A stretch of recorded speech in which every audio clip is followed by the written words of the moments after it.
गुरु साहब जी की बेअंत दयालता सदका तुम ही की कृपा ते भयो साध संग यह काज तुम आप कीओ। सिख कौम का मैं इनू एक तीर्थ समझदा जिथे शख्सियत घड़ियां जांदियां ने तराशियां जांदियां ने। गुरमत का ये वधियाला सिख कौम की बहुत वड्डी सेवा कर रहा, बहुत वड्डी देन है। प्रचार के खेत्र च बहुता कुछ कहने की लोड़ नहीं है और बहुते वो तुसी गुरमुख प्यारे बैठे हो जिमें सत्कारयोग वीर जी दस रहे सी कि जिहड़े इस संस्था तो पढ़ के गुरमत की खुशबू वंड रहे हैं। बड़ा औखा हुंदा है जदों सिखाउण वालियां दे सामने बोलना हो। और मैं अपने आप को स्टूडेंट समझ के मानयोग प्रिंसीपल बलजीत सिंह जी होरी, मेरे बजुर्ग आदरयोग साडे बापू ज्ञानी साहिब सिंह जी, मैं इन्हां दा विद्यार्थी होने के नाते स्टूडेंट अपने आप को समझ के कुछ गल्लां अपने वलवलियां दियां तुहाडे नाल साझीआं करनियां चाहुंदा। खास करके अपने साथी वीरां दे नाल गुरु साहब जी ने बहुत वड्डी सेवा साडी झोली च पाई है। प्रचार के खेत्र के अंदर विचरदियां कुछ गल्लां मैं तुहाडे नाल जरूरी साझीआं करनियां चाहुंदा। सब तो पहली गल है कि साडे अंदर स्वैमान होवे। साडे खेत्र के अंदर इस चीज़ की बहुत वड्डी अणहोंद नज़र आ रही है। पता नहीं क्यों सानू अपने कारज के उत्ते कॉन्फिडेंस नहीं रहा।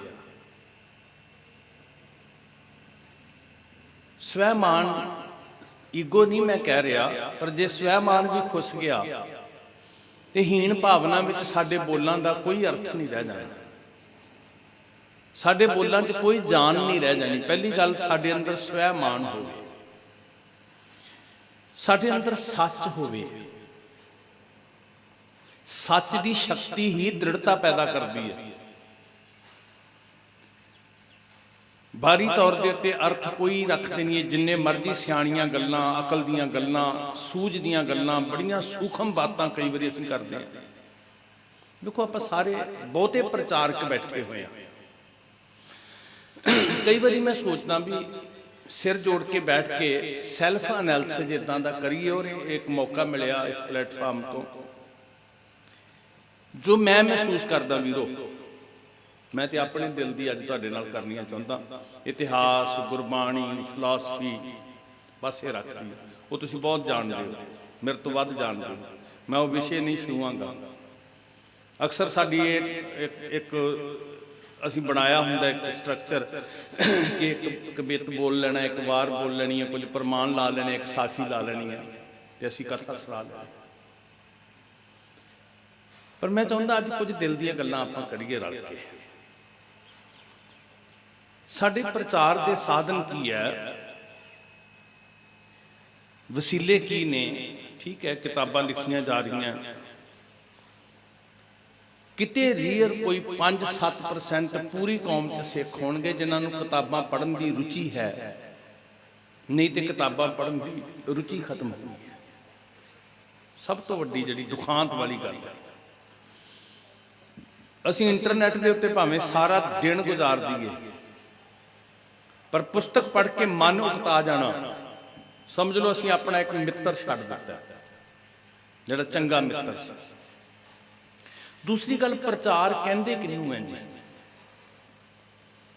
की समझाइए लोगों नूं। दो गल्लां मैं चाहुंदा, मेरी बेनती है, मैं सिखा तो नहीं रहा, पर मैं चाहुंदा आपस में मिल के गल्लां करनियां। एक तो गल ये है कि प्रचार सरल होवे, सौखा हो। जिन्ना सौखा होवे, कई बारी ना हुंदा कि मैनूं पता है, एक बारी प्रचारक सिंघां दा कैंप लग्या नानक मते, टौड़ा साहब सन उदों, कलकत्ता जी सकत्तर सन, यानी केवल सिंह जी होरां दे सिंह साहिबां दे नाल सी असीं ते मेरा मित्र अजकल कनेडा। प्रचारकां दा कैंप सी ਪ੍ਰਚਾਰਕਾਂ ਦੇ ਕੈਂਪ ਵਿੱਚੋਂ ਪ੍ਰਚਾਰਕਾਂ ਵੱਲੋਂ ਮੈਨੂੰ ਬੋਲਣ ਦਾ ਟਾਈਮ ਦਿੱਤਾ ਗਿਆ, ਬਾਕੀ ਵਿਦਵਾਨ ਬੁਲਾਏ ਸੀ। ਤੇ ਮੇਰਾ ਮਿੱਤਰ ਕਹਿਣ ਲੱਗਾ ਵੀ ਅੱਜ ਇਦਾਂ ਦਾ ਬੋਲਣਾ ਵੀ ਜਿਹੜਾ ਸਮਝ ਕਿਸੇ ਦੇ ਨਾ ਆਵੇ ਤੇ ਫਿਰ ਅਗਲੇ ਮੰਨਣਗੇ ਵੀ ਵਿਦਵਾਨ ਹੈ।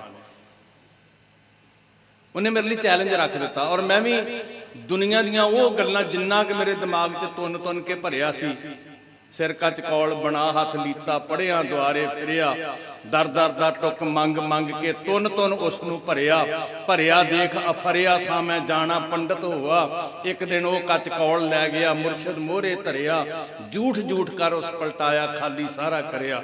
ਉਹ ਸਾਰੀ ਝੂਠ ਜਿਹੜੀ ਸੀ ਮੈਂ ਉੱਥੇ ਰੱਖ ਦਿੱਤੀ। ਤੇ ਉਹ ਮੈਨੂੰ ਪੁੱਛਣ ਮੇਰੇ ਸਾਥੀ ਬੋਲਿਆ ਤੇ ਤੂੰ ਅੱਧਾ ਘੰਟਾ, ਪਰ ਦੱਸ ਬੋਲਿਆ ਕੀ ਸੀ? ਤੇ ਇਹਨੂੰ ਅਸੀਂ ਵਿਦਵਤਾ ਕਹਿੰਦੇ ਹਾਂ ਸਾਧ ਸੰਗਤ। ਪਹਿਲੀ ਗੱਲ ਤੇ ਆ ਪ੍ਰਚਾਰ ਸੌਖਾ ਹੋਵੇ। ਦੂਸਰੀ ਗੱਲ, ਮੈਨੂੰ ਘਰੋਂ ਇਸ ਗੱਲ ਦੀ ਕਈ ਵਾਰੀ ਇੰਸਟਰਕਸ਼ਨ ਜ ਮਿਲਦੀਆਂ ਨੇ ਕਿ ਪ੍ਰਚਾਰ ਬੇਸਿਕ ਪੱਧਰ ਦਾ ਹੋਵੇ। ਕਈ ਵਾਰੀ ਨਾ, ਹੁਣ ਮੈਂ ਸਾਰਿਆਂ ਨਾਲ ਨਫ਼ਰਤ ਨਹੀਂ ਕਰ ਰਿਹਾ, ਸਾਡਾ ਪ੍ਰਚਾਰ ਕਈ ਵਾਰੀ ਕੌਮੀ ਤੌਰ ਤੇ ਜਦੋਂ ਵੇਖਦੇ ਹਾਂ ਸਾਰਿਆਂ 'ਚ, ਤੇ ਪ੍ਰਚਾਰ ਸ਼ੁਰੂ ਕਿੱਥੋਂ ਹੁੰਦਾ? 10ਵੇਂ ਦੁਆਰ ਤੋਂ। ਪ੍ਰਚਾਰ ਕਿੱਥੋਂ ਸ਼ੁਰੂ ਹੋ ਰਿਹਾ ਕਿ ਅਸੀਂ ਮਤਲਬ ਉਹ ਰੂਹਾਨੀਅਤਾਂ ਦੀ ਜਿਹੜੀ ਸਿਖਰ ਹੈ ਉਹ ਠੀਕ ਹੈ, ਇਹ ਰੂਹਾਨੀਅਤਾਂ ਤੋਂ ਬਿਨਾਂ ਅਸੀਂ ਅਧੂਰੇ ਹਾਂ, ਕੋਈ ਸ਼ੱਕ ਨਹੀਂ ਹੈ। ਅਸੀਂ ਰੋਜ਼ ਅਰਦਾਸ ਵਿੱਚ ਮੰਗਦੇ ਹਾਂ ਦਾਨਾ ਸਿਰਦਾਨ, ਸਿੱਖ ਰਹਿਤ ਮਰਜ਼ਾਦਾ ਦੇ ਅਨੁਸਾਰ ਅਸੀਂ ਕੀ ਮੰਗਦੇ ਹਾਂ ਜੀ ਰੋਜ਼ ਅਰਦਾਸ ਵਿੱਚ? ਇਹਨੂੰ ਮਨਫੀ ਨਹੀਂ ਕਰ ਸਕਦੇ ਅਸੀਂ। ਜੇ ਸਿੱਖ ਰਹਿਤ ਮਰਜ਼ਾਦਾ ਤੇ ਪਹਿਰਾ ਦੇ ਰਹੇ ਆ ਤੇ ਕੀ ਮੰਗਦੇ ਹਾਂ ਜੀ? ਦਾਨਾ ਸਿਰਦਾਨ, ਨਾਮਦਾਨ ਮੰਗਦੇ ਹਾਂ। ਠੀਕ ਹੈ, ਰੂਹਾਨੀਅਤ ਸਾਡੀ ਲੋੜ ਹੈ, ਭੁੱਖ ਹੈ ਸਾਡੀ। ਪਰ ਕਈ ਗੱਲਾਂ ਊੜੇ ਆੜੇ ਦੀਆਂ ਨੇ। ਪਰਸੋਂ ਕਿਸੇ ਇੰਟਰਵਿਊ ਵਿੱਚ ਮੈਂ ਬੈਠਣਾ ਸੀ ਤੇ ਉਸ ਬੰਦੇ ਕੋਲੋਂ ਮੈਂ ਇੰਟਰਵਿਊ ਲੈ ਰਿਹਾ ਜਿਹੜੇ ਬੰਦੇ ਨੇ 15 ਸਾਲ ਹੋ ਗਏ ਅੰਮ੍ਰਿਤ ਛਕਿਆ, ਸੇਵਾਵਾਂ ਵੀ ਧਰਮ ਦੇ ਖੇਤਰ 'ਚ ਨਿਭਾ ਰਿਹਾ, ਤੇ ਮੇਰੇ ਪੈਰਾਂ ਥੱਲੋਂ ਜ਼ਮੀਨ ਨਿਕਲ ਗਈ ਜਦੋਂ ਮੈਂ ਉਹਨੂੰ ਪੁੱਛਿਆ ਵੀ ਇਸ ਵਕਤ ਸਿੱਖਾਂ ਦਾ ਗੁਰੂ ਕੌਣ ਹੈ। 10 ਮਿੰਟ ਉਸ ਮਨੁੱਖ ਤੇ ਮੈਂ ਲਾਏ ਕਿ ਉਹ ਬੰਦਾ ਜਵਾਬ ਨਹੀਂ ਦੇ ਸਕਿਆ ਕਿ ਇਸ ਵਕਤ ਸਿੱਖਾਂ ਦਾ ਗੁਰੂ ਕੌਣ ਹੈ।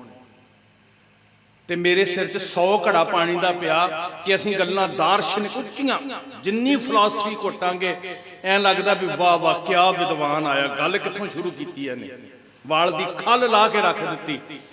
ਤੇ ਜਿਹੜੀ ਬੇਸਿਕ ਜਾਣਕਾਰੀ ਸੀ ਉਹ ਅਜੇ ਪੱਲੇ ਹੀ ਨਹੀਂ ਪਈ, ਉਹ ਜੇ ਦੱਸੇ ਕੱਖ ਨਹੀਂ ਅਸੀਂ। ਇੱਕ ਹੋਰ ਮਾਫੀ ਮੰਗ ਕੇ ਕਹਿੰਦਾ, ਮੇਰੇ ਵੀਰੋ ਨੌਜਵਾਨ ਸਾਥੀਓ, ਬਜ਼ੁਰਗਾਂ ਨੂੰ ਮੱਥਾ ਟੇਕਦਾ, ਤੁਹਾਨੂੰ ਕਹਿੰਦਾ ਕਥਾ ਦਾ ਮਤਲਬ ਕਦੀ ਵੀ ਇਹ ਨਹੀਂ ਹੈ ਕਿ ਮੈਨੂੰ ਗਿਆਨ ਕਿੰਨਾ ਹੈ, ਮੈਨੂੰ ਯਾਦ ਕਿੰਨੀਆਂ ਪੰਕਤੀਆਂ ਨੇ, ਇਹ ਮਤਲਬ ਨਾ ਸਮਝੀਏ ਕਥਾ ਦਾ। ਯਕੀਨ ਕਰਿਓ, ਮੈਂ ਗੁਰੂ ਦੀ ਹਜ਼ੂਰੀ 'ਚ ਮੰਨ ਰਿਹਾ। ਮੈਂ ਕਈ ਵਾਰੀ ਕੁਝ ਬੰਦਿਆਂ ਨੂੰ ਸੁਣਦਾ, ਸੰਗਤ ਕਰਦਾ ਸਧਾਰਨ ਮਨੁੱਖਾਂ ਨਾਲ ਹੀ, ਤੇ ਕੰਨਾਂ ਨੂੰ ਹੱਥ ਲੱਗ ਜਾਂਦੇ ਆ ਕਿ ਬਾਣੀ ਦੀਆਂ ਇੰਨੀਆਂ ਪੰਕਤੀਆਂ ਮੈਨੂੰ ਸਾਰੀ ਜ਼ਿੰਦਗੀ 'ਚ ਯਾਦ ਨਹੀਂ ਹੋਣੀਆਂ ਜਿੰਨੀਆਂ ਅਗਲੇ 10 ਮਿੰਟਾਂ 'ਚ ਸੁਣਾ ਦਿੰਦੇ। ਕਮਾਲ ਹੈ ਜੀ, ਮੈਨੂੰ ਨਹੀਂ ਯਾਦ ਇੰਨੇ ਪ੍ਰਮਾਣ। ਪਰ ਸਾਡੀ ਕਥਾ ਦਾ ਮਨੋਰਥ ਇਹ ਨਹੀਂ ਹੈ। ਠੀਕ ਹੈ, ਯਾਦ ਹੋਣਾ ਬਹੁਤ ਚੰਗੀ ਚੀਜ਼ ਹੈ, ਵਿਖਿਆਨ ਵਾਸਤੇ, ਉਹਨੂੰ ਖੋਲਣ ਵਾਸਤੇ ਵਿਸ਼ੇ ਨੂੰ, ਪਰ ਮਨੋਰਥ ਇਹ ਨਹੀਂ ਹੈ ਕਿ ਸਾਨੂੰ ਯਾਦ ਕਿੰਨਾ ਕੁ ਹੈ। ਮਨੋਰਥ ਇਹ ਹੈ ਕਿ ਸਾਨੂੰ ਸਿਧਾਂਤ ਦੀ ਕਲਿਆਰਟੀ ਕਿੰਨੀ ਕੁ ਹੈ। ਜੇ ਇਮਾਨਦਾਰੀ ਨਾਲ ਆਪਣੀ ਸੇਵਾ ਨਿਭਾਉਣੀ ਹੈ, ਸਾਨੂੰ ਸਿਧਾਂਤ ਦੀ ਕਲਿਆਰਟੀ ਕਿੰਨੀ ਕੁ ਹੈ। ਜਿਹੜੀਆਂ ਮੁੱਢਲੀਆਂ ਲੋੜਾਂ ਸੀ ਨਾ ਊੜੇ ਆੜੇ ਵਾਲੀਆਂ, ਅਜੇ ਉਹ ਨਹੀਂ ਪੂਰੀਆਂ ਹੋਈਆਂ ਗੁਰਸਿੱਖੋ। ਪਿੰਡਾਂ ਦੇ ਵਿੱਚ ਜਾ ਕੇ ਵੇਖੋ, ਬਹੁਤ ਸਾਰੇ ਉਹ ਲੋਕ ਨੇ ਜਿਹੜੇ ਕਹਿੰਦੇ ਕੀ ਫਰਕ ਪੈਂਦਾ ਜੀ, ਸਾਰਿਆਂ 'ਚ ਰੱਬ ਵਸਦਾ, ਮੜੀ ਵੀ ਰੱਬ ਹੈ, ਥੜਾ ਵੀ ਰੱਬ ਹੈ, ਖੇੜੇ ਵੀ ਰੱਬ ਹੈ, ਜਠੇੜੇ ਵੀ ਰੱਬ ਹੈ, ਗੁਰਦੁਆਰੇ ਦਾ ਨਿਸ਼ਾਨ ਸਾਹਿਬ ਵੀ ਰੱਬ ਹੈ, ਉਹਨੂੰ ਵੀ ਉਸ ਤੋਂ ਹੀ ਮੱਥਾ ਟੇਕੀ ਜਾਂਦੇ, ਉਹਨੂੰ ਵੀ ਟੇਕੀ ਜਾਂਦੇ। ਹੁਣ ਉਹਨਾਂ ਦਾ ਦੋਸ਼ ਨਹੀਂ ਹੈ, ਦੋਸ਼ ਸਾਡਾ ਹੈ ਕਿ ਅਸੀਂ ਉਹਨਾਂ ਨੂੰ ਜੋ ਸੁਣਾਇਆ ਉਹ ਬੇਸਿਕ ਪੱਧਰ ਦਾ ਨਹੀਂ ਸੀ ਜੀ। 5 ਸੰਸਕਾਰਾਂ ਦੀ ਗੱਲ ਆਪਾਂ ਕਰੀਏ ਤੇ ਆਪਣੇ ਸਮਾਜ ਵਿੱਚੋਂ, ਸਿੱਖਾਂ ਚੋਂ, ਇਹਦੀ ਥੋੜੀ ਜਿਹੀ ਇੱਕੋ ਘੱਟ ਕਰ ਦਿਓ, ਆਵਾਜ਼ ਵੀ ਘੱਟ ਕਰ ਦਿਓ। ਸਿੱਖਾਂ ਦੇ ਵਿੱਚੋਂ 5 ਸੰਸਕਾਰ ਢੂੰਡਣ ਦਾ ਯਤਨ ਕਰੀਏ। ਅਸੀਂ ਉੱਪਰ ਨੂੰ ਜਾ ਰਹੇ ਹਾਂ ਕਿ ਹੇਠਾਂ ਨੂੰ ਜਾ ਰਹੇ ਹਾਂ। ਮੈਂ ਤੇ ਇੱਕ ਗੱਲ ਕਹਿੰਦਾ ਹੁੰਦਾ ਜ਼ਿੰਮੇਵਾਰੀ ਨਾਲ ਕਿ ਜਦੋਂ ਅਸੀਂ ਬੱਚੇ ਨੂੰ ਸਕੂਲੇ ਪਾਉਂਦੇ ਆ ਨਾ ਜੀ, ਤੇ ਬੱਚਾ 6 ਮਹੀਨੇ ਹੋ ਗਏ ਸਕੂਲ ਜਾਂਦਿਆਂ ਨੂੰ, ਵਾਹਿ ਖਾਲਸਾ, ਬੱਚਾ 6 ਮਹੀਨੇ ਹੋ ਗਏ ਸਕੂਲੇ ਜਾਂਦਿਆਂ ਨੂੰ, ਤੇ ਅਸੀਂ ਚੁੱਕ ਕੇ ਉਹਦਾ ਰਿਪੋਰਟ ਕਾਰਡ ਟੀਚਰ ਦੇ ਕੋਲ ਪਹੁੰਚ ਜਾਂਦੇ ਆ ਜੀ, ਆਊਟਪੁੱਟ ਲੜਨ ਤੱਕ ਜਾਂਦੇ ਆ, ਪ੍ਰਬੰਧਕਾਂ ਨਾਲ ਲੜਦੇ ਆ ਜਾ ਕੇ ਆਊਟਪੁੱਟ ਕੀ ਹੈ? 6 ਮਹੀਨੇ ਹੋ ਗਏ ਨੇ, ਸਾਲ ਹੋ ਗਿਆ। ਅਸਲ 'ਚ ਕੌਮ ਉਦਣ ਜਾਗੇਗੀ ਜਿੱਦਣ ਲੋਕ ਸਾਡੇ ਕੋਲ ਆਉਣਗੇ ਵੀ ਹਰਪਾਲ ਸਿੰਘ ਤੈਨੂੰ 10 ਸਾਲ ਹੋ ਗਏ ਨੇ ਇੱਥੇ ਸੇਵਾ ਕਰਦਿਆਂ ਨੂੰ, ਆਊਟਪੁੱਟ। ਅਜੇ ਤੇ ਕੌਮ ਲੜ ਰਹੀ ਹੈ ਕਿ ਗ੍ਰੰਥੀ ਨੂੰ ਰੁਮਾਲੇ ਨਹੀਂ ਲਾਉਣੇ ਆਉਂਦੇ, ਗ੍ਰੰਥੀ ਨੂੰ ਚੱਦਰ ਨਹੀਂ ਵਿਛਾਉਣੀ ਆਉਂਦੀ, ਗ੍ਰੰਥੀ ਨੂੰ ਹੱਥ ਨਹੀਂ ਜੋੜਨੇ ਆਉਂਦੇ ਸਾਡੇ ਅੱਗੇ। ਉਦਣ ਕੌਮ ਜਾਗੇਗੀ। ਉਹਨਾਂ ਨੂੰ ਪ੍ਰਪੇਅਰ ਕਰੋ, ਉਹਨਾਂ ਨੂੰ ਅਧਿਕਾਰ ਦੱਸੋ। ਤੇ ਕਿੰਨਾ ਸੁਲੱਖਣਾ ਦਿਨ ਹੋਏਗਾ ਜਿੱਦਣ ਪਿੰਡ ਦੇ ਲੋਕ ਆ ਕੇ ਕਹਿਣਗੇ ਭਾਈ ਸਾਹਿਬ ਜੀ ਤੁਹਾਨੂੰ 6 ਮਹੀਨੇ ਹੋ ਗਏ ਲੱਗਿਆ ਨੂੰ, ਸਾਡੇ ਬੱਚਿਆਂ ਨੂੰ ਅਜੇ ਤੱਕ ਗੁਰਮਤ ਦਾ ਪਤਾ ਕਿਉਂ ਨਹੀਂ ਲੱਗਾ? ਸਾਡੇ ਪਿੰਡ ਦੇ ਵਿੱਚ ਅਜੇ ਜਿਹੜੇ ਗੁਰਮਤ ਸੰਸਕਾਰ ਨੇ ਉਹ ਗੁਰਮਤ ਦੇ ਅਨੁਕੂਲ ਕਿਉਂ ਨਹੀਂ ਹੋਏ? ਜਿਵੇਂ ਅਸੀਂ ਸਕੂਲ 'ਚ ਕਹਿੰਦੇ ਆ ਨਾ ਜੀ, ਕਿੱਦਾਂ ਅਵੇਅਰਨੈਸ ਆਈ ਉਹਨਾਂ ਦੇ ਅੰਦਰ? ਅਸੀਂ ਰਿਪੋਰਟ ਕਾਰਡ ਭੇਜਣੇ ਆ। ਇੰਨੇ ਇਨਵਾਲਵ ਹੋ ਜਾਈਏ ਲੋਕਾਂ ਦੇ ਨਾਲ, ਨਿੱਜੀ ਸੰਬੰਧ, ਸਮਾਜਿਕ ਨਹੀਂ ਧਾਰਮਿਕ ਤੌਰ ਦੇ ਉੱਤੇ ਇੰਨੇ ਜੁੜ ਜਾਈਏ ਕਿ ਜਿਹੜੇ ਪਿੰਡ ਵਿੱਚ, ਜਿਹੜੇ ਮਹੱਲੇ 'ਚ ਬੈਠੇ ਆ, ਉਹ ਮਹੱਲਾ, ਉਹ ਪਿੰਡ ਸਾਨੂੰ ਸਾਡਾ ਪਰਿਵਾਰ ਜਾਪੇ ਤੇ ਸਾਨੂੰ ਇੱਕ ਇੱਕ ਘਰ ਦੇ ਦੁੱਖ ਸੁੱਖ ਦਾ ਪਤਾ ਹੋਵੇ। ਅੱਜ ਮਾਝਾ ਪੂਰਾ, ਦਬਾਬਾ ਪੂਰਾ ਉਹਨਾਂ ਲੋਕਾਂ ਦੀ ਲਪੇਟ ਵਿੱਚ ਹੈ ਜਿਹੜੇ ਲੋਕ ਕਹਿੰਦੇ ਅਸੀਂ ਪ੍ਰੇਅਰ ਕਰਾਂਗੇ, ਕਰਾਮਾਤਾਂ ਵਰਤਾਵਾਂਗੇ, ਕ੍ਰਿਸ਼ਮੇ ਹੋਣਗੇ, ਕਿਡਨੀਆਂ ਠੀਕ ਹੋ ਜਾਣਗੀਆਂ, ਬਿਮਾਰੀਆਂ ਠੀਕ ਹੋ ਜਾਣਗੀਆਂ। ਅਸਲ ਵਿੱਚ ਦੋਸ਼ੀ ਅਸੀਂ ਹਾਂ, ਕਿਉਂਕਿ ਥੋੜੇ ਜਿਹੇ ਲਾਲਚ ਪਿੱਛੇ ਨਾ ਇਹ ਦੱਸਣ ਦਾ ਯਤਨ ਹੀ ਨਹੀਂ ਕੀਤਾ ਵੀ ਸੱਜਣਾ ਮੈਂ ਅਰਦਾਸ ਤੇ ਤੇਰੇ ਲਈ ਕਰਨ ਲੱਗਾ ਵੀ ਰੱਬ ਤੈਨੂੰ ਸੁੱਖ ਦੇਵੇ। ਪਰ ਸਿੱਖੀ ਸਿਰਫ ਸੁੱਖਾਂ ਦਾ ਸੌਦਾ ਨਹੀਂ, ਇਹ ਅਸੀਂ ਦੱਸਣਾ ਸੀ ਕਿ ਤੂੰ ਸਿੱਖ ਦਾ ਬੁਨਿਆਦੀ ਜਿਹੜਾ ਗੁਣ ਹੈ ਕਿ ਜੇ ਸੁੱਖ ਦੇ ਤਾਂ ਤੁਝੇ ਅਰਾਦੀ, ਦੁੱਖ ਭੀ ਤੁਝੇ ਤੇ ਆਏ। ਹੁਣ ਅਸੀਂ ਵੀ ਕਿਹਾ ਕੋਈ ਗੱਲ ਨਹੀਂ, ਆਓ ਮੇਰੇ ਕੋਲ। ਔਰ ਇਦਾਂ ਹੋਇਆ ਸਾਧ ਸੰਗਤ, ਅਸੀਂ ਅੱਖਾਂ ਮੀਟ ਕੇ ਉਹੀ ਕੁਛ ਕੀਤਾ ਜੋ ਬਾਕੀ ਕਰ ਰਹੇ ਸੀ। ਕਈ ਵਾਰੀ ਸਾਡੀਆਂ ਮਜਬੂਰੀਆਂ, ਸਾਡੀ ਲਾਲਸਾ ਜਿਹੜੀ ਹੈ ਸਾਨੂੰ ਸਮਝੌਤੇ ਕਰਨ ਲਈ ਮਜਬੂਰ ਕਰ ਦਿੰਦੀ ਹੈ। ਬੁਨਿਆਦੀ ਤੌਰ ਤੇ ਮੈਂ ਕਹਿੰਦਾ ਜੀ, ਤੁਸੀਂ ਜਿਵੇਂ ਦਾਨੇ ਬੈਠੇ ਹੋ, ਇੱਥੇ ਬੁਲਾ ਕੇ ਪੁੱਛਿਆ ਕਿਉਂ ਨਹੀਂ ਜਾਂਦਾ? ਚਾਹੀਦਾ ਤੇ ਅਸੀਂ ਸ਼੍ਰੀ ਅਕਾਲ ਤਖਤ ਸਾਹਿਬ ਪੁੱਛਦਾ ਵੀ ਭਾਈ ਸਾਹਿਬ ਜੀ ਤੁਸੀਂ 5 ਸਾਲ ਤੋਂ ਉੱਥੇ ਹੋ, ਤੁਹਾਡੇ ਇਲਾਕੇ ਵਿੱਚ ਜਿਹੜੇ ਸੰਸਕਾਰ ਨੇ, ਜਨਮ ਸੰਸਕਾਰ ਹੈ, ਨਾਮ ਸੰਸਕਾਰ ਹੈ, ਆਨੰਦ ਸੰਸਕਾਰ ਹੈ, ਅੰਮ੍ਰਿਤ ਸੰਸਕਾਰ ਹੈ, ਅੰਤਮ ਸੰਸਕਾਰ ਹੈ, ਰਿਪੋਰਟ ਜਾਂਦੀ ਜੀ ਤੁਹਾਡੇ ਜਿਹੜਾ ਫੀਲਡ ਅਫਸਰ ਹੈ, ਤੁਹਾਡਾ ਜਿਹੜਾ ਆਰਗੇਨਾਈਜ਼ਰ ਹੈ। ਹੁਣ ਚਾਹੀਦਾ ਤੇ ਇਹ ਸੀ ਕਿ ਮੈਨੂੰ ਤਾਂ ਕਈ ਵਾਰੀ ਇਦਾਂ ਲੱਗਦਾ ਕਿ ਪ੍ਰਚਾਰਕ ਦਾ ਨਾਂ ਬਦਲ ਕੇ ਆਰਗੇਨਾਈਜ਼ਰ ਰੱਖ ਦਿਓ ਕਿ ਤੇਰਾ ਕੰਮ ਸਿਰਫ ਇੱਥੇ ਬੈਠ ਕੇ ਸਟੇਜ ਤੇ ਬੋਲਣਾ ਨਹੀਂ ਹੈ, ਤੂੰ ਕੌਮ ਨੂੰ ਆਰਗੇਨਾਈਜ਼ ਕਰਨਾ ਹੈ। ਤੇ ਸਾਡੀ ਸ਼ਿਕਾਇਤ ਜਾਂਦੀ ਅਕਾਲ ਤਖਤ ਸਾਹਿਬ, ਤੇ ਅਕਾਲ ਤਖਤ ਸਾਹਿਬ ਦਾ ਕੁੰਡਾ ਸਾਡੇ ਸਿਰ ਤੇ ਹੁੰਦਾ ਵੀ ਭਾਈ ਤੇਰੇ ਇਲਾਕੇ 'ਚ, ਤੇਰੇ ਗੁਰਦੁਆਰੇ 'ਚ, ਤੇਰੇ ਮੁਹੱਲੇ 'ਚ ਆਹ ਗੱਲ ਪੰਥ ਦੇ ਸੰਸਕਾਰਾਂ ਦੇ ਉਲਟ ਹੋਈ ਹੈ, ਰਹਿਤ ਮਰਜ਼ਾਦਾ ਦੇ ਉਲਟ ਹੋਈ ਹੈ। ਸਾਰੀ ਕੌਮ ਥਰ ਥਰ ਕੰਬ ਰਹੀ ਹੁੰਦੀ। ਪਤਾ ਨਹੀਂ ਲੱਗ ਰਿਹਾ ਜਨਮ ਸੰਸਕਾਰ ਕੀ ਹੈ। ਜ਼ਿੰਮੇਵਾਰ ਸੰਸਥਾਵਾਂ ਕੌਮ ਦੀਆਂ ਵੱਡੀਆਂ, ਤੇ ਉੱਥੇ ਪਤਾ ਲੱਗਦਾ ਤੁਹਾਨੂੰ ਸ਼ੰਟੀ ਮੈਂਬਰ ਮਿਲਣਾ ਚਾਹੁੰਦਾ, ਤੁਹਾਨੂੰ ਬੰਟੀ ਮੈਂਬਰ ਮਿਲਣਾ ਚਾਹੁੰਦਾ। ਵੱਡੀਆਂ ਸੰਸਥਾਵਾਂ ਇਦਾਂ ਹੁੰਦਾ ਨਾ ਜੀ।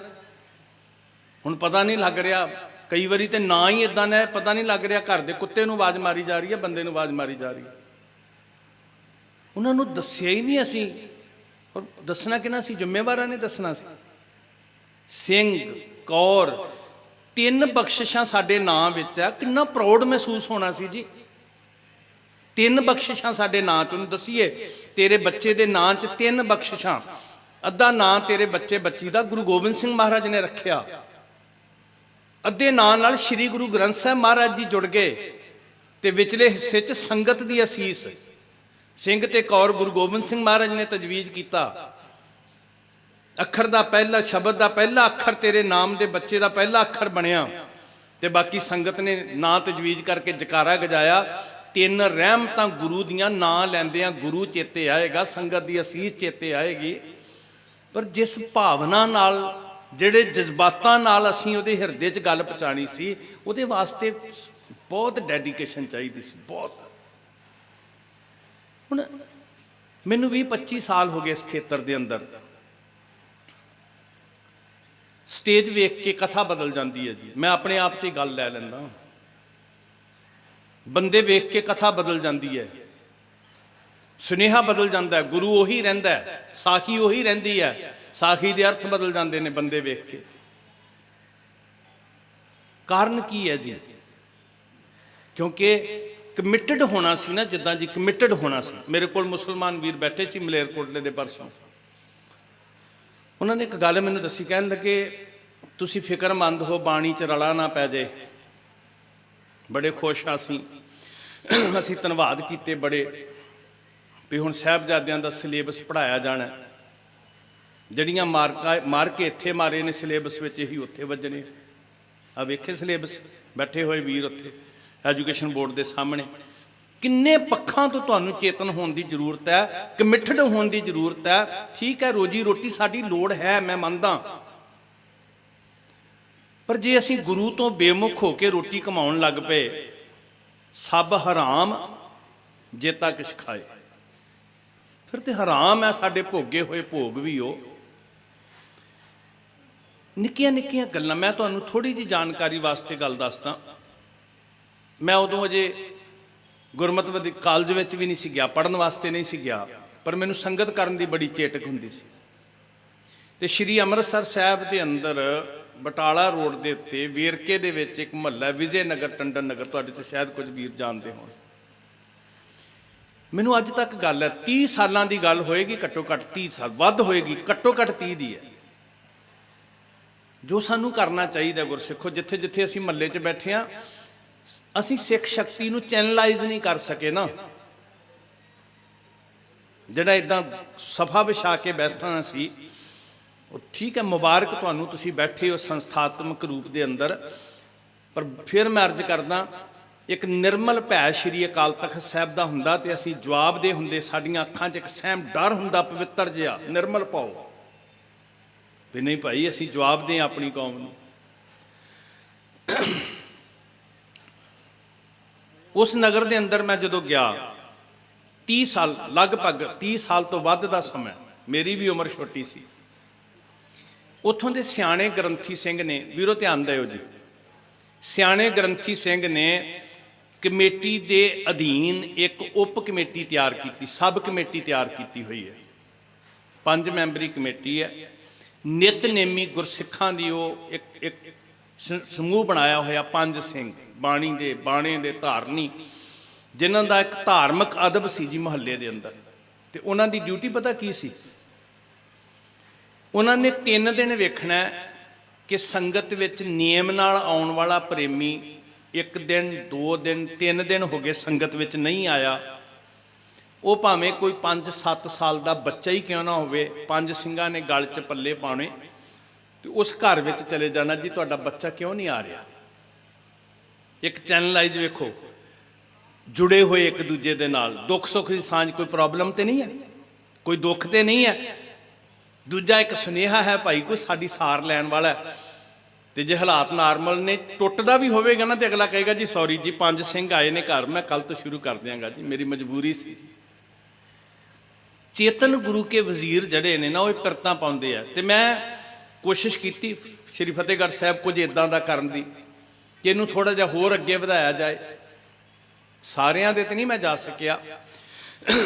ਸਿੰਘ ਸਾਹਿਬ ਜੀ ਹੋਰਾਂ ਦੀ ਸੰਗਤ 'ਚ ਰਹਿ ਕੇ ਸਿੰਘ ਸਾਹਿਬ ਗਿਆਨੀ ਕੇਵਲ ਸਿੰਘ ਹੋਰਾਂ ਕੋਲ ਜੋ ਸਿੱਖਿਆ, ਉਹ ਕੋਸ਼ਿਸ਼ ਕੀਤਾ ਇੰਪਲੀਮੈਂਟ ਕਰਨ ਦਾ। ਤੇ ਮੈਂ ਇੱਕ ਕੋਸ਼ਿਸ਼ ਕੀਤੀ ਕਿ ਜਿਹੜੇ ਸਿੰਘ ਜਾਣਕਾਰ ਨੇ, ਉਹਨਾਂ ਦੇ ਘਰ 'ਚ ਸੰਗਤੀ ਰੂਪ 'ਚ ਜਾ ਕੇ ਬੇਨਤੀ ਕਿ ਭਾਈ ਤੁਹਾਨੂੰ ਵਾਹਿਗੁਰੂ ਨੇ ਖੁਸ਼ੀ ਦੇ ਪਲ ਦਿੱਤੇ ਨੇ, ਤੁਹਾਡੇ ਘਰ ਪੁੱਤਰ ਦਾ ਵਿਆਹ ਹੈ, ਤੁਹਾਡੇ ਘਰ ਧੀ ਦਾ ਵਿਆਹ ਹੈ, ਤੇ ਤੁਸੀਂ ਸਾਹਿਬਜ਼ਾਦਿਆਂ ਦੀ ਨਿਵਾਜੀ ਧਰਤੀ ਦੇ ਬਸ਼ਿੰਦੇ ਹੋ। ਧਿਆਨ ਧਰ ਕੇ ਸਾਹਿਬਜ਼ਾਦਿਆਂ ਦੀ ਕਮਾਈ ਦਾ ਵਾਅਦਾ ਕਰ ਲਓ ਕਿ ਤੁਹਾਡੇ ਖੁਸ਼ੀਆਂ ਦੇ ਪਲ ਨਸ਼ੇ ਦੇ ਸਮੁੰਦਰ 'ਚ ਨਹੀਂ ਡੁੱਬਣਗੇ, ਅਸੀਂ ਤੁਹਾਡੀ ਚੜ੍ਹਦੀ ਕਲਾ ਲਈ ਅਰਦਾਸ ਕਰਾਂਗੇ। ਕਿਤੇ ਤੇ ਕੋਈ ਰੱਬ ਦਾ ਭੈ 100 ਚੋਂ 1 ਨੂੰ ਵੀ ਆ ਗਿਆ ਤੇ ਇਹਦੇ ਤੋਂ ਵੱਡੀ ਸਾਡੀ ਪ੍ਰਾਪਤੀ ਹੋਰ ਕੀ ਹੋਏਗੀ। ਕਿੰਨਾ ਚੰਗਾ ਹੋਵੇ ਕਿ ਅਸੀਂ ਆਰਗੇਨਾਈਜ਼ ਹੋ ਕੇ ਵੱਡਾ ਸਨਮਾਨ ਜਿਹੜਾ ਇਦਾਂ ਦੀ ਸਭਾ ਦੇ ਵਿੱਚ ਉਹਨਾਂ ਪਰਿਵਾਰਾਂ ਨੂੰ ਲਿਆ ਕੇ ਵੱਡਾ ਸਨਮਾਨ ਦਈਏ ਤੇ ਉਹ ਆਪਣੇ ਡਰਾਇੰਗ ਰੂਮ 'ਚ ਸਜਾ ਕੇ ਫਖਰ ਮਹਿਸੂਸ ਕਰਨ, ਦੂਜਿਆਂ ਨੂੰ ਦੱਸਣ ਕਿ 5 ਦੀ ਪੰਚਾਇਤ ਦੇ ਬਚਨ ਅਸੀਂ ਮੰਨੇ ਸੀ ਤੇ ਪੰਥ ਖਾਲਸੇ ਨੇ ਸਾਡੀ ਚੜ੍ਹਦੀ ਕਲਾ ਲਈ ਅਰਦਾਸ ਕੀਤੀ ਸੀ। ਕੁਛ ਤੇ ਪ੍ਰੈਕਟੀਕਲ ਕਰਨਾ ਪੈਣਾ ਗੁਰਮੁਖੋ। ਸਟੇਜ ਤੇ ਗੱਲਾਂ ਬਹੁਤ ਹੁਨਰ ਹੈ, ਇਹ ਵੀ ਇੱਕ ਹੁਣ ਨਾ ਮਾਫੀ ਮੰਗ ਕੇ ਕਹਿੰਦਾ ਕਲਾਕਾਰੀ ਬਣ ਕੇ ਰਹਿ ਗਿਆ ਸਾਡਾ ਕਿੱਤਾ ਵੀ। ਆਰਟਿਸਟ ਵਾਂਗ ਸਾਡੇ ਬੋਲਣ ਦਾ ਅੰਦਾਜ਼, ਸਾਡੀ ਆਵਾਜ਼, ਸਾਡੇ ਅਲਫਾਜ਼, ਅਸੀਂ ਕਿਵੇਂ ਲੋਕਾਂ ਨੂੰ ਪ੍ਰਭਾਵਿਤ ਕਰ ਸਕਦੇ ਹਾਂ। ਇੱਕ ਕਲਾਕਾਰ ਵਾਂਗ ਸਟੇਜ ਦੇ ਉੱਤੇ ਬੈਠ ਕੇ ਮੇਰੀ ਜ਼ਿੰਦਗੀ ਜਿਹੜੀ ਆ ਉਹ ਲੋਕਾਂ ਨੂੰ ਪ੍ਰਭਾਵਿਤ ਕਰਨ ਦਾ ਯਤਨ ਕਰ ਰਹੀ ਹੈ। ਤੇ ਕਈ ਵਾਰੀ ਇਹ ਚਿੰਤਾ ਹੁੰਦੀ ਆ ਕਿ ਸੱਚ ਰੁੱਖਾ ਨਾ ਲੱਗ ਜਾਏ, ਮੁੜ ਕੇ ਪਤਾ ਨਹੀਂ ਇਹਨਾਂ ਸੱਦਣਾ ਕਿ ਨਹੀਂ ਸੱਦਣਾ। ਪ੍ਰੈਕਟੀਕਲ ਲਾਈਫ ਗੁਰੂ ਪ੍ਰਵਾਨ ਕਰਦਾ। ਗੁਰੂ ਨੇ ਵੀ ਤੇ ਪ੍ਰਚਾਰਕ ਥਾਪੇ ਸੀ ਨਾ ਜੀ, ਜਿਨ੍ਹਾਂ ਨੂੰ ਭਾਵੇਂ ਮਸੰਦ ਸ਼ਬਦ ਕਿਹਾ, ਭਾਵੇਂ ਮੰਜੀਆਂ ਜਾਂ ਪੀੜੇ ਕਿਹਾ, ਮਕਸਦ ਇਹੀ ਸੀ ਵੀ ਲੋਕਾਂ ਨੂੰ ਸਿੱਖੀ ਨਾਲ ਜੋੜ ਕੇ ਰੱਖਣਾ।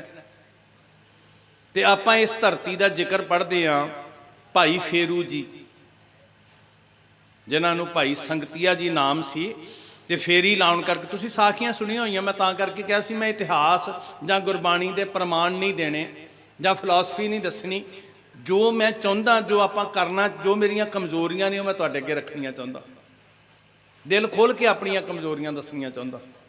ਹੁਣ ਕੀ ਕੀਤਾ ਸੀ ਜੀ ਭਾਈ ਫੇਰੂ ਜੀ ਨੇ, ਜਦੋਂ ਮਹਾਰਾਜ ਨੇ ਪੱਛਮ 'ਚ ਭੇਜਿਆ ਕਿ ਤੁਸੀਂ ਸਿੱਖੀ ਦਾ ਪ੍ਰਚਾਰ ਕਰੋ। ਹੁਣ ਸਾਰਾ ਕਾਬਲ, ਅਫਗਾਨਿਸਤਾਨ, ਉਹ ਸਾਰਾ ਇਲਾਕਾ ਸਿੱਖੀ ਦੇ ਰੰਗ 'ਚ ਰੰਗਿਆ ਹੋਇਆ ਸੀ। ਤੇ ਫਿਰ ਦੋਸ਼ੀਆਂ ਨੂੰ ਬੁਲਾਇਆ ਗਿਆ ਕਿ ਜਿਨ੍ਹਾਂ ਦੀ ਜ਼ਿੰਮੇਵਾਰੀ ਸਿੱਖਾਂ ਨੂੰ ਜੋੜੀ ਰੱਖਣ ਦੀ ਸੀ, ਉਹ ਵਿੱਚ ਖੜੇ ਹੋ ਗਏ। ਜਦੋਂ ਗੁਰੂ ਤੇ ਸਿੱਖਾਂ ਦੇ ਵਿੱਚ ਖੜੇ ਹੋ ਗਏ ਤੇ ਉਹ ਮਸੰਦ ਸ਼ਬਦ ਵੀ ਭ੍ਰਿਸ਼ਟ ਹੋ ਗਿਆ। ਔਰ ਮੈਂ ਸੋਚਦਾ ਕਿਤੇ ਪ੍ਰਚਾਰਕ ਸ਼ਬਦ, ਭਾਈ ਸ਼ਬਦ, ਸੰਤ ਸ਼ਬਦ ਇਹ ਸਿੱਖਾਂ ਦੇ ਵਿੱਚ ਤੇ ਗੁਰੂ ਦੇ ਵਿੱਚ ਇਸ ਲਈ ਸੀ ਵੀ ਕੜੀ ਦਾ ਕੰਮ ਕਰਨਾ ਸੀ। ਜਿਵੇਂ ਉਹ ਸ਼ਬਦ ਮਹੰਤ ਸ਼ਬਦ, ਮਸੰਦ ਸ਼ਬਦ ਭ੍ਰਿਸ਼ਟ ਹੋ ਗਏ, ਕਿਤੇ ਸਾਡੀ ਕਰਨੀ ਕਰਕੇ ਸ਼ਬਦ ਵੀ ਕੁਝੇ ਨਾ ਹੋ ਜਾਣ। ਕੁਝ ਤੇ ਹੋ ਵੀ ਗਏ। ਕੀ ਕੀਤਾ ਸੀ ਜੀ ਭਾਈ ਫੇਰੂ ਨੇ? ਸਾਰੇ ਦੋਸ਼ੀਆਂ ਨੂੰ ਬੁਲਾਇਆ, ਸਜ਼ਾਵਾਂ ਵੀ ਦਿੱਤੀਆਂ। ਤੇ ਭਾਈ ਫੇਰੂ ਜੀ ਦੀ ਦਾੜੀ ਨੂੰ ਹੱਥ ਕਿਹੜਾ ਪਾਵੇ ਜੀ? ਕਿਉਂ ਭਲਾ ਜੀ?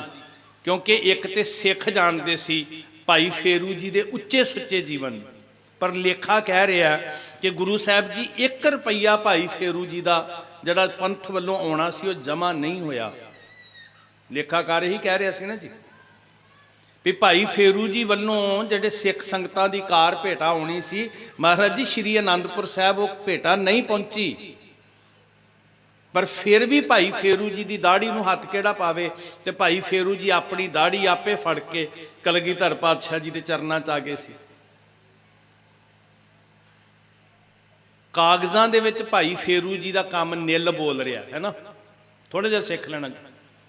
ਜੇ ਗੱਲਾਂ ਕਾਗਜ਼ੀ ਹੁੰਦੀਆਂ ਸਿਰਫ, ਤੇ ਕਾਗਜ਼ਾਂ ਵਿੱਚ ਭਾਈ ਫੇਰੂ ਜੀ ਦਾ ਕੰਮ ਜਿਹੜਾ ਉਹ ਨਿੱਲ ਬੋਲ ਰਿਹਾ, ਪਰ ਪ੍ਰੈਕਟੀਕਲ ਇੰਨਾ ਸੁੱਚਾ ਸੀ ਕਿ ਕਾਗਜ਼ਾਂ ਵੱਲ ਨਹੀਂ ਵੇਖਿਆ। ਮੇਰਾ ਗੁਰੂ ਪ੍ਰੈਕਟੀਕਲ ਨੂੰ ਵੇਖਦਾ। ਤੇ ਮਹਾਰਾਜ ਨੇ ਉੱਥੇ ਬਖਸ਼ਿਸ਼ ਕੀਤੀ ਸੀ, ਭਾਈ ਫੇਰੂ ਸੱਚੀ ਦਾੜੀ, ਕਿਉਂਕਿ ਗੁਰੂ ਪ੍ਰੈਕਟੀਕਲ ਵੇਖਦਾ। ਉਹ ਗੁਰੂ ਦੇ ਧਨ ਦੀ, ਉਹ ਗੁਰੂ ਦੇ ਦਿੱਤੇ ਸਮੇਂ ਦੀ, ਉਹ ਗੁਰੂ ਦੀ ਦਿੱਤੀ ਮੱਤ ਦੀ ਯੋਗ ਵਰਤੋਂ ਕਰਦਾ ਸੀ ਜੀ। ਗੱਲ ਸਿਰਫ ਐਕਟਿੰਗ ਦੀ ਨਹੀਂ ਹੈ, ਗੱਲ ਸਿਰਫ ਡਾਇਲੌਗ ਦੀ ਨਹੀਂ ਹੈ, ਗੱਲ ਸਿਰਫ ਮੇਰੇ ਚੇਤੇ ਦੀ ਨਹੀਂ ਹੈ ਵੀ ਮੇਰੇ ਚੇਤੇ 'ਚ ਕਿੰਨਾ ਕੁ ਕੁਝ ਭਰਿਆ ਹੋਇਆ ਹੈ, ਗੱਲ ਸਿਰਫ ਬਹਿਸ ਦੀ ਨਹੀਂ ਹੈ। ਮਾਫ ਕਰਿਓ, ਅਸੀਂ ਤੇ ਹੁਣ ਫੀਲਡ ਵਿੱਚ ਵਿਚਰਦੇ ਹਾਂ, ਨਵੇਂ ਵੀਰਾਂ ਨੂੰ ਵੀ ਮਿਲੀਦਾ, ਖੁਸ਼ਕੀ ਝਲਕਦੀ ਹੈ। ਮੇਰੀ ਹੱਥ ਜੋੜ ਕੇ ਬੇਨਤੀ ਹੈ, ਖੁਸ਼ਕੀ ਝਲਕਦੀ ਹੈ। ਪਿਆਰ ਦੀ ਗਲਵੱਕੜੀ 'ਚ ਲੈਣ ਦਾ ਯਤਨ ਕਰਨਾ। ਗੰਢ ਪ੍ਰੀਤੀ ਮਿੱਠੇ ਬੋਲ, ਗੰਢ ਕਿੱਦਾਂ ਪਵੇਗੀ ਜੀ? ਇਹ ਖੁਸ਼ਕੀ ਸਾਡੀ ਜਿਹੜੀ ਹੈ ਨਾ, ਉਹਦੇ ਵਿੱਚ ਮੈਂ ਆਪਣਾ ਨਿੱਜੀ ਤਜਰਬਾ ਦੱਸਦਾ। ਖੁਸ਼ਕੀ ਕਦੋਂ ਆਉਂਦੀ ਹੈ? ਜਦੋਂ ਹੰਕਾਰ ਹੁੰਦਾ ਕਿ ਮੈਨੂੰ ਪਤਾ ਹੈ ਤੁਸੀਂ ਅਣਜਾਣ ਹੋ, ਮੈਂ ਜ਼ਿਆਦਾ ਸਿਧਾਂਤਕ ਹਾਂ, ਮੇਰਾ ਤੇ ਜੀ ਸੁਭਾਅ ਆ ਸੱਚੀ ਗੱਲ ਕਰਨੀ, ਭਾਵੇਂ ਗਿੱਟੇ ਲੱਗੇ ਗੋਟੇ ਲੱਗੇ। ਮਤਲਬ ਇਹ ਨਹੀਂ ਕਿ ਸੱਚ ਨਾਲ ਸਮਝੌਤਾ ਕਰਨਾ, ਪਰ ਮੇਰੇ ਬਾਬੇ ਦਾ ਸੱਚ ਕਿੰਨਾ ਪੋਜ਼ਿਟਿਵ ਸੀ ਜੀ, ਕਿਉਂਕਿ ਉਹ ਸੱਚ ਕਿਸੇ ਦੀ ਹੇਠੀ ਵਾਸਤੇ ਨਹੀਂ ਸੀ ਬੋਲਦੇ, ਕਿਸੇ ਦਾ ਭਲਾ ਕਰਨ ਲਈ ਬੋਲਦੇ ਸੀ। ਉਹਨਾਂ ਨੇ ਵਕਤ ਦੇ ਪਾਂਡੇ ਦੀ ਬੇਇੱਜ਼ਤੀ ਨਹੀਂ ਸੀ ਕਰਨੀ, ਉਹਨਾਂ ਨੇ ਜੋਗੀਆਂ ਦਾ ਮਖੌਲ ਨਹੀਂ ਸੀ ਉਡਾਉਣਾ, ਉਹਨਾਂ ਨੇ ਕਾਜ਼ੀਆਂ ਦੀ ਹੇਠੀ ਨਹੀਂ ਸੀ ਕਰਨੀ, ਉਹਨਾਂ ਨੇ ਭੂਮੀਏ ਨੂੰ, ਸੱਜਣ ਨੂੰ ਜਾਂ ਕੌਡੇ ਨੂੰ ਇਹ ਨਹੀਂ ਸੀ ਕਿ ਦੁਨੀਆ 'ਚ ਨਸ਼ਰ ਕਰਨਾ। ਲੋਕੋ ਮੈਂ ਤੁਹਾਨੂੰ ਦੱਸਦਾ, ਇਹ ਚੋਰੀ ਕਰਦਾ ਸੀ। ਸਤਿਗੁਰ ਜੀ ਦੇ ਉਪਦੇਸ਼ ਵਿੱਚ ਪਰ ਉਪਕਾਰ ਹੈ। ਨੀਅਤ ਕਿਸ ਨਾਲ ਗੱਲ ਕਹਿ ਰਹੇ ਹਾਂ, ਧਿਆਨ ਦਿਓ ਜੀ। ਵੱਡੀ ਤੋਂ ਵੱਡੀ ਗੱਲ, ਚੰਗੀ ਤੋਂ ਚੰਗੀ ਗੱਲ ਜੇ ਨੀਅਤ ਪਿੱਛੇ ਮਾੜੀ ਆ ਨਾ ਤੇ ਉਹ ਗੱਲ ਦੇ ਵਿੱਚੋਂ ਕਦੀ ਰਸ ਨਹੀਂ ਆਏਗਾ, ਗੱਲ ਖੌਰੀ ਲੱਗੇਗੀ।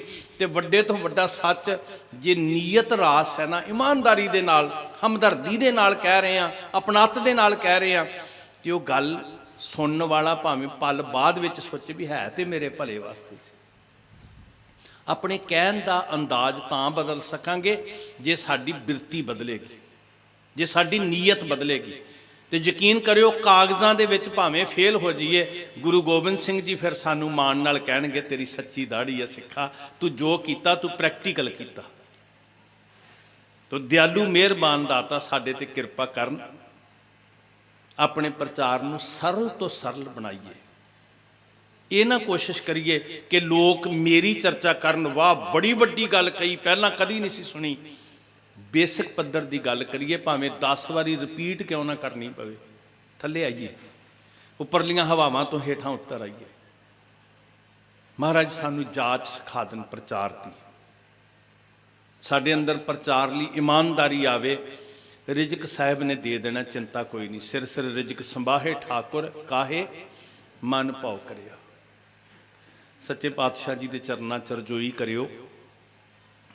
ਪੰਥ ਦੀਆਂ ਸੀਸਾਂ ਨਾਲ ਜੋ ਝੋਲੀ 'ਚ ਸੇਵਾਵਾਂ ਪਈਆਂ ਨੇ, ਨੀਅਤ ਰਾਸ ਹੋਵੇ, ਗੁਰੂ ਸਿਰ ਤੇ ਹੱਥ ਰੱਖੇ, ਚੌਂਕੀਦਾਰਾ ਕਰ ਸਕੀਏ। ਸਾਧ ਸੰਗਤ ਤੁਹਾਡਾ ਸਭ ਦਾ ਧੰਨਵਾਦ। ਮੇਰੀ ਔਕਾਤ ਨਹੀਂ ਸੀ ਮੈਂ ਵਿਦਵਾਨਾਂ ਸਾਹਮਣੇ ਬੋਲਾਂ। ਮੈਂ ਵੀਰਾਂ ਨੂੰ ਕਹਿ ਰਿਹਾ ਸੀ, ਨਾਲ ਆ ਰਹੇ ਸੀ ਜਿਹੜੇ, ਕਿ ਲੱਤਾਂ ਕੰਬਦੀਆਂ ਪਈਆਂ ਨੇ, ਪਰ ਤੁਸੀਂ ਮਾਣ ਦਿੱਤਾ, ਗੁਰੂ ਨੇ ਸਿਰ ਤੇ ਹੱਥ ਰੱਖਿਆ। ਜੋ ਮੇਰੇ ਔਗਣ ਸੀ ਮੈਂ ਤੁਹਾਡੇ ਸਾਹਮਣੇ ਰੱਖੇ। ਅਰਦਾਸ ਕਰਿਓ ਇਹ ਬੁਰਾਈਆਂ ਦੂਰ ਹੋ ਸਕਣ। ਭੁੱਲਾਂ ਬਖਸ਼ ਦੇ ਪਿਆਰ ਵਿੱਚ ਆਖੋ ਜੀ, ਵਾਹਿਗੁਰੂ ਜੀ ਕਾ ਖਾਲਸਾ, ਵਾਹਿਗੁਰੂ ਜੀ ਕੀ ਫਤਿਹ।